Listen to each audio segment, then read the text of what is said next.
Sembatlah putra Habapai syaka putri Kamu sel syarkai Dan nandiki sikit po Real kipai lendat nuklay Donin yanak ting nuklay Hanggi hapurtay Donin pukret majibin Bani sembatlah utray Try jisu ulong shisha Kut paskan yagi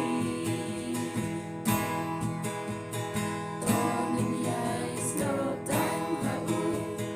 Kadang don kapo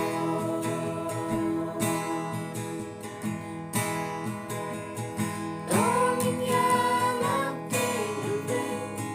Hanggi hapurtay Pukret majibin Bani sembatlah utray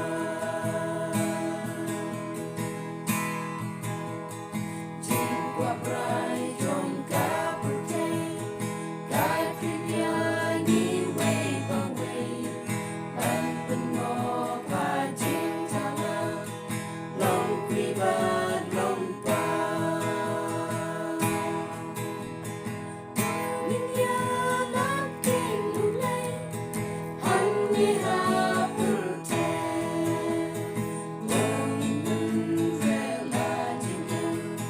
Bani sembatlah